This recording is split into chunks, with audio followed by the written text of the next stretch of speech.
Escobar cycles, Green sparkles, and Michael Wacha shoves. Hi, I'm Joe Sheehan here to tell you what you missed last night in Major League Baseball. Out in San Diego, Eduardo Escobar hit for the first cycle of his career and the first Mets cycle since 2012.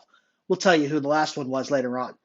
The cycle and Escobar's 6 RBIs helped the Mets to get to 38-19 with an 11-5 win over the Padres. The Mets now have a 9-game lead over the Braves in the NL East. There was a lot of speculation. I certainly doubted the Mets' ability to run the National League East without Jacob deGrom, without Max Scherzer, but they've been fantastic because of the offense.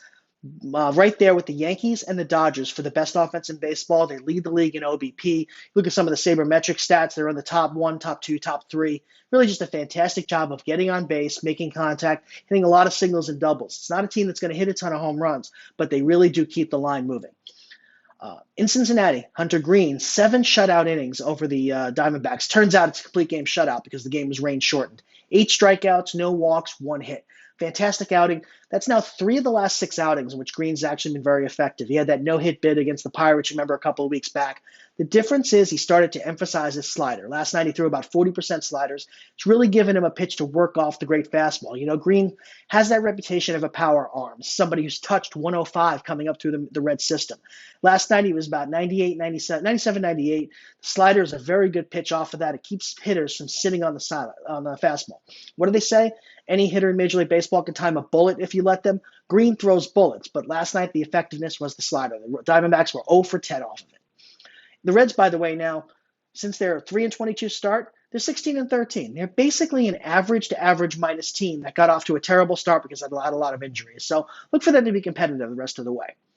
Finally, out in Anaheim last night, Michael Wacha, just a fantastic outing, shuts out the Angels, 1-0, his first shutout in 5 years, his first complete game in 5 years.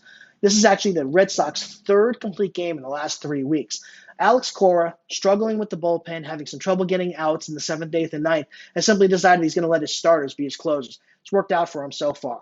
As far as Wacha is concerned, if you go back to last August, changed his pitch mix, ditched his cutter for the fastball, the curve, the sinker. It's actually been fantastic for him. If you go back to the middle of August through now, 89 innings, a 2.5 ERA, and since joining the Red Sox to start this season, 9 starts, a 1.99 ERA.